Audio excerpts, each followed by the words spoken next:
Агенцијата за финансиска поддршка во земјоделството и руралниот развој соопшти дека почна поднесувањето барања за финансиска поддршка за произведено и продадено грозје од сортите Вранец и Смедеревка во регистриран капацитет за производство на вино во земјава.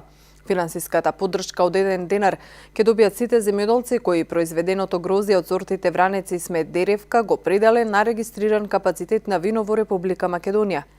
Финансиската поддршка од 1 динар по килограм ќе добијат сите земјоделци кои произведеното грозје од сортите Вранец и Смедеревка го пределе на регистриран капацитет на вино во Република Македонија, велат од агенцијата во своето соопштение.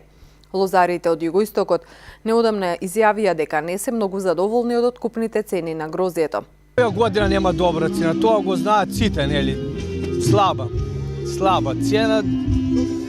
Ама пак да кажеме дека е задоволителна, нели?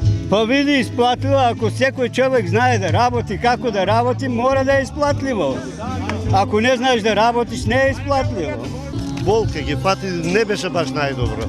А јас имам десертни грозде и добро помина. Од друга страна, министерот за земјоделство Љупчо Николовски посочи дека грозјето годинава се продало по рекордни цени. Имаме раст на откупните цени кои што на задоволство можеме и денес на крајот на самата реколта да ги соопштиме. Вранецот достигна 13,55, а Смедеревката 12,28 денари просечна откупна цена во оваа реколта. Земјоделците кои ги исполнуваат условите, барањата може да ги поднесуваат и по електронски пат во подрачните единици на Министерството за земјоделство, шумарство и водостопанство. Барањата, како што посочуваат од агенцијата, може да се поднесуваат најдоцна до 25 декември годинава.